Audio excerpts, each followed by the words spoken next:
tem trenutku se želim najprej iskreno zahvaliti vsem občankam in občanom za strpno in potrpežljivo spremljanje ene večjih investicij v vodovodno omrežje v naši občini.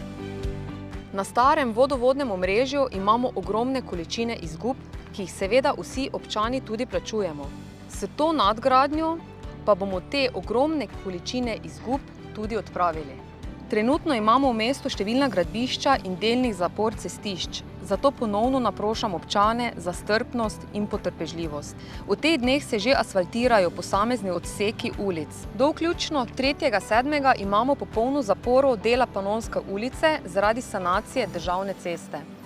Cilj vseh teh gradbenih del je, da dvignemo kvaliteto bivanja vsem našim občanom.